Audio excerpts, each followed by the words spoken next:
Derrick "Dime" Holloway built his empire in silence. Isaac "Wires" Trent controlled it through data. Corey "Ash" Mason protected it with firepower. But it was Marlon "Vice" Givens who betrayed them all and brought the underground kingdom of Chicago crashing down. In the dim and crumbling underbelly of East Chicago, Illinois, something dangerous was building. Not in the daylight where gangsters flaunted colors and weapons, but in the silence of the tunnels beneath the streets. It began with a man named Derrick Holloway, known in the streets as Dime. He wasn't the kind of gang leader who made loud threats or posted videos flashing stacks of cash. Dime believed in power through silence. Raised in the rough South, Shore neighborhood, he had grown up learning when to talk and, more importantly, when to listen. By the time he turned 16, he had already orchestrated a robbery so clean that police assumed it was an inside job. It wasn't. It was just Derrick being smarter than everyone else. By 21, Dime was more than just a street hustler. He was an architect of something much larger. He formed a network of criminals who didn't fit the usual mold.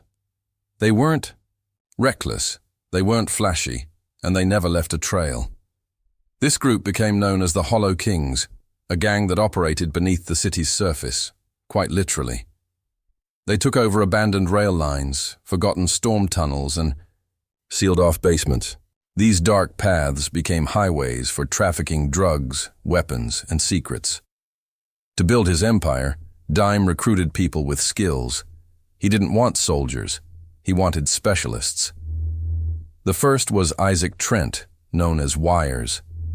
A former engineering student expelled after a hacking scandal, Wires could break into anything digital. Police reports, street cameras, even cell tower traffic. Nothing was safe from him. He designed a private network of surveillance across the east side, hidden in plain sight.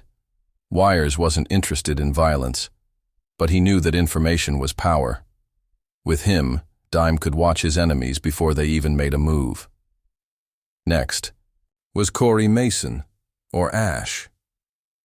A combat veteran dishonorably discharged under mysterious circumstances. Ash was a man who spoke only when needed. His expertise was in explosives and intimidation. He was the enforcer, the shadow that followed anyone who crossed the Hollow Kings. Ash didn't enjoy violence, but he had no hesitation about it. When a rival gang once tried to hijack a shipment under Dime's protection, Ash rigged their safe. House to explode as soon as the front door opened. No police report was ever filed. No bodies were found. Just scorched earth. Under Dime's leadership, the Hollow Kings never engaged in petty street wars. They avoided turf battles and stayed invisible. But that didn't mean they weren't powerful. Slowly, quietly, they began controlling entire blocks. Not through fear, but through dominance. Local shop owners were offered infrastructure services, a polite way of saying they had to pay for protection. Many did, willingly. Dime's crew fixed broken plumbing, delivered packages, even helped hide people from abusive households. To some, they were criminals. To others, they were necessary. And then came the tunnels. Dime discovered that beneath the city lay a forgotten maze, an entire labyrinth of access points, crawl spaces, and utility shafts. He mapped them all. With Wire's help, he created a digital overlay of the system and used it to transport shipments from one end of the city to the other without ever being seen. The police couldn't keep up. Every time a bust was scheduled, the Hollow Kings had already cleared out. The gang's structure was tight. Orders flowed from Dime to Wires and Ash, and from them to a network of trusted operatives who followed a strict code. No noise, no faces, no names. If anyone talked, they disappeared. But Dime didn't need to punish often. His charisma was enough to keep loyalty strong. To many in the Hollow Kings, he was more than a leader. He was a symbol. A man who turned dust and darkness into an empire. But while Dime built a kingdom in the shadows, others watched from the edge. Rival gangs grew suspicious of the quiet power shift. Detectives working cold cases noticed patterns, unusual silence in places that were once full of chaos. Something had changed in the city's heartbeat. Something moved under the streets. The Hollow Kings weren't loud, they weren't seen. But by the end of 2019, they controlled over half of the East Side's illegal economy, and most people didn't even know they existed. Above ground, Chicago went on like normal. But beneath the pavement, in the silence of old tunnels and forgotten basements, an empire had taken root. And it was just getting started. By the start of 2020, the Hollow Kings had reached the height of their power. Their network ran like a machine, silent, precise, and ruthless. Derrick "Dime" Holloway's vision had become a reality. Drugs moved through abandoned rail tunnels with military precision. Money flowed upward through layers of loyal operatives. Not a single deal took place on a street corner. Everything happened underground, unseen. It was the perfect system.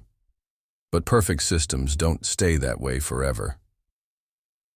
Trouble began when Dime promoted a younger member named Marlon Givens, known on the streets as Vice. He was Dime's cousin, raised in the same broken neighborhood, but shaped by chaos. Unlike Dime, Vice thrived on attention. He didn't understand patience or strategy. He believed fear was the fastest path to power. Dime, always loyal to blood, brought Vice in to manage operations on the southern routes, an area still plagued by rival gangs and unstable territory. At first, Vice followed orders, but soon he started changing the way things were done. He brought in his own people, hotheads with no discipline, dealers who posted their locations on social media and carried weapons in full view. Vice began to operate in the open, exactly the way the Hollow Kings had avoided for years. Then came the public killings. In 1 month, 3 rival dealers were executed in broad daylight across the southern district. Each crime scene was marked by a playing card pinned to the victims, an arrogant message Vice claimed would make the city remember who ruled.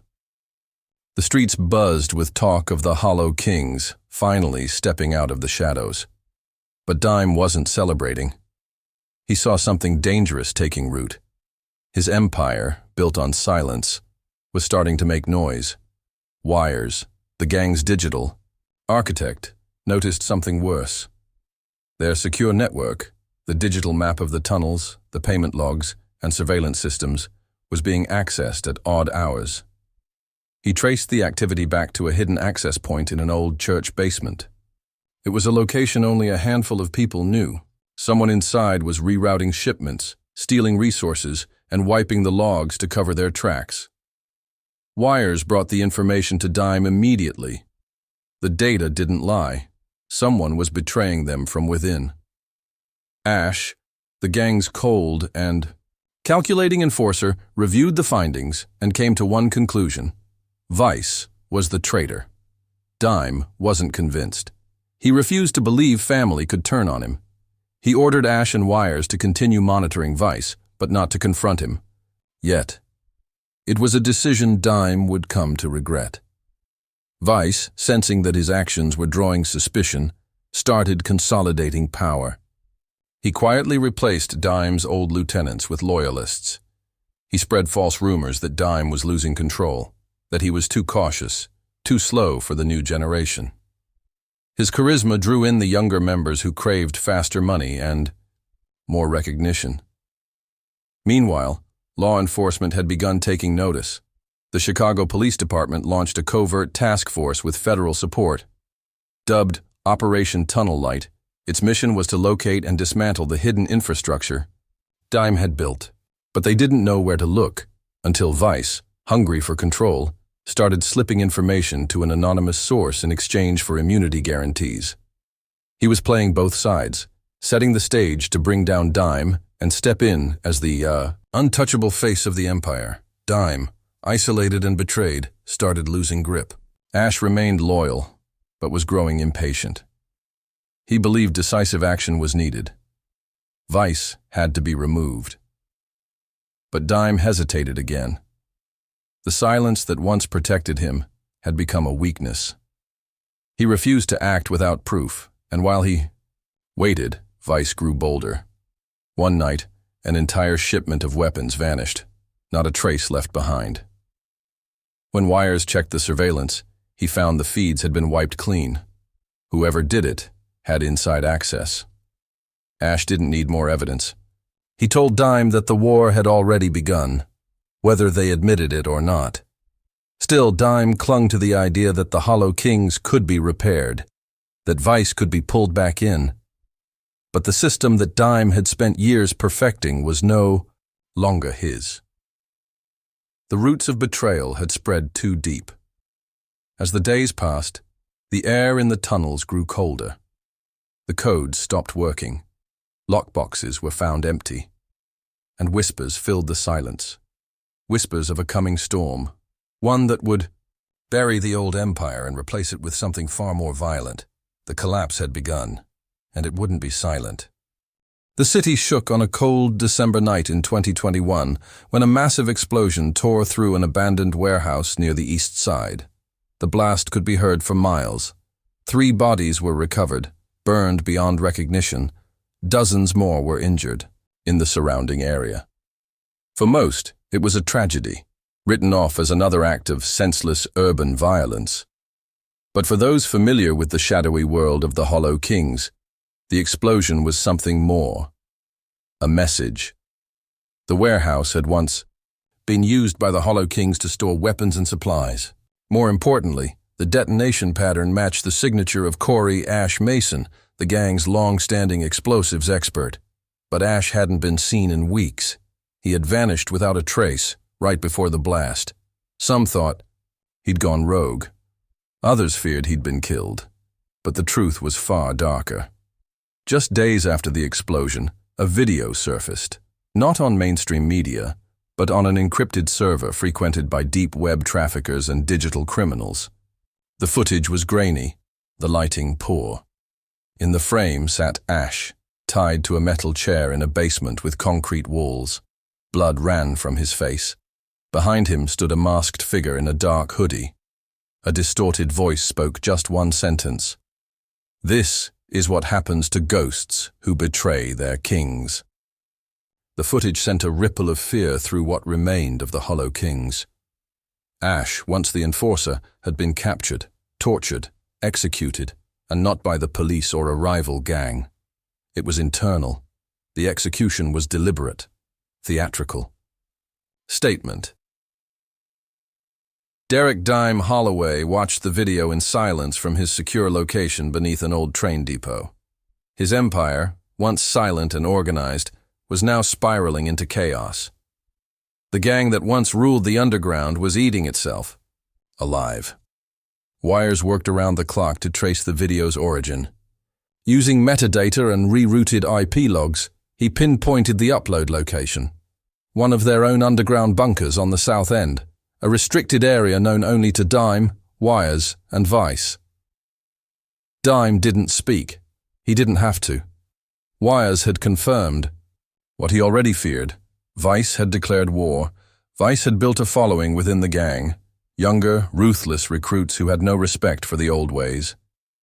He promised them territory, visibility, and open power. He painted Dime as obsolete, too soft to lead a modern empire. He didn't just want to control the Hollow Kings. He wanted to reinvent them. Still, Dime believed he could pull things back. He prepared to meet Vice, to reason with him one last time. Against Wire's warnings, Dime left his safe zone and descended into the tunnels beneath 77th Street, a narrow stretch once used as a secure passage between bunkers. He never came back. Later that night, Wires intercepted a corrupted emergency signal. When police swept the 77th Street tunnels, they found Dime's body slumped against a wall, 2 bullets in his chest, another in his side. There were no signs of struggle, no casings left behind. It was a clean execution. The city wrote it off as another gang killing.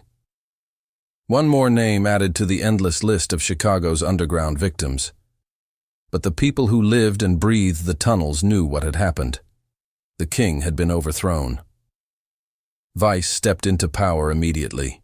He burned all old records, severed ties with Dime's former allies, and flooded the network with street soldiers. The Hollow Kings were no longer quiet.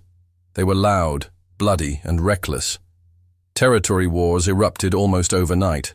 Former safe houses became battlegrounds. The police, who had been chasing whispers for years, now had open trails of blood and chaos to follow. But Vice's arrogance was his flaw. He underestimated the power of the systems Dime had left behind.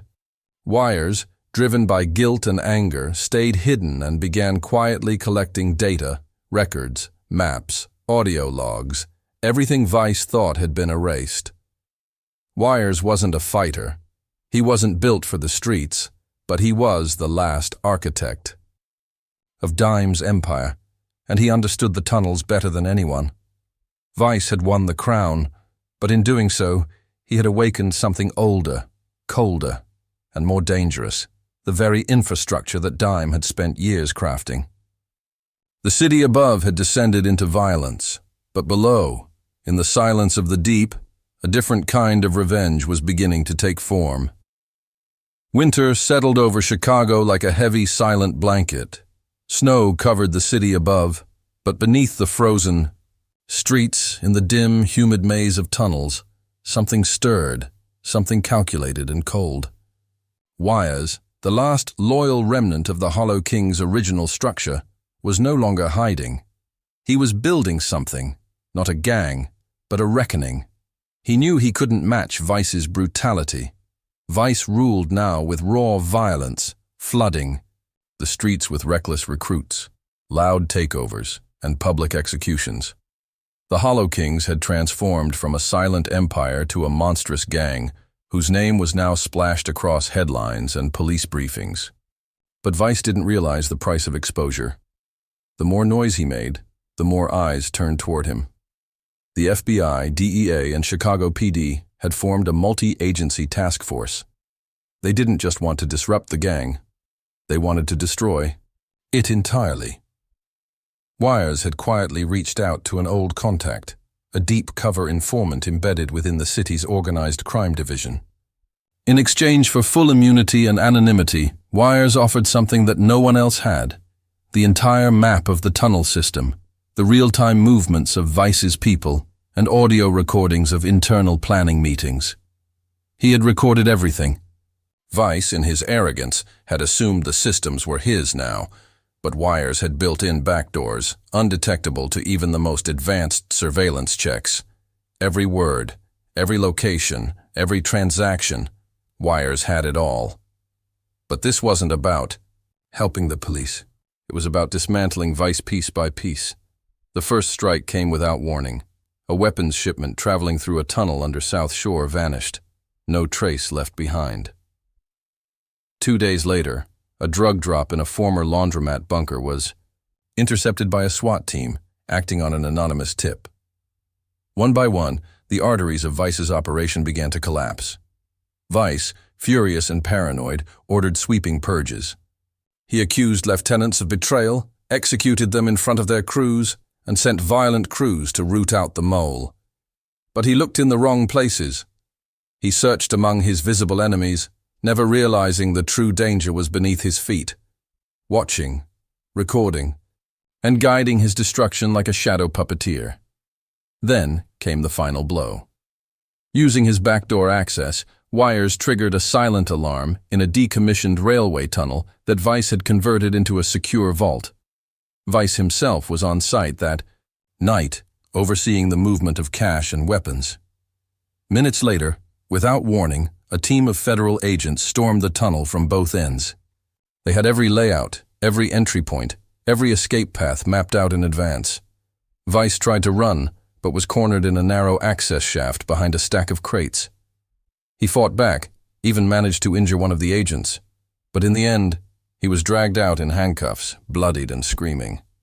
The king who had taken his crown through betrayal was gone, swallowed by the very system he thought he controlled. News outlets exploded with coverage. Chicago's deadliest gang leader captured. Empire beneath the streets dismantled. Police paraded the operation as a landmark victory, but no one ever mentioned the person who made it happen. Wires disappeared shortly after the arrest. His name was scrubbed from every file, his digital fingerprints erased. Some say he fled the country.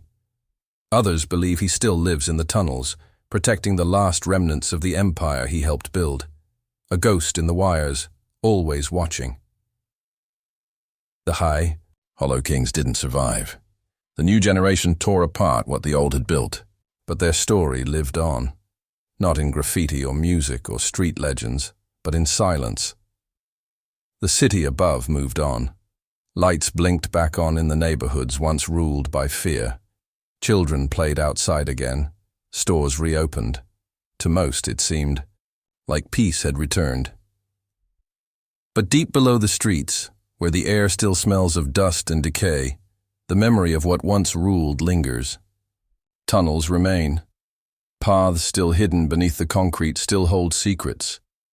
And somewhere in the dark, a man with no name still listens. The empire beneath the streets had fallen, but its architect was still alive. And silence, as always, was his strongest weapon.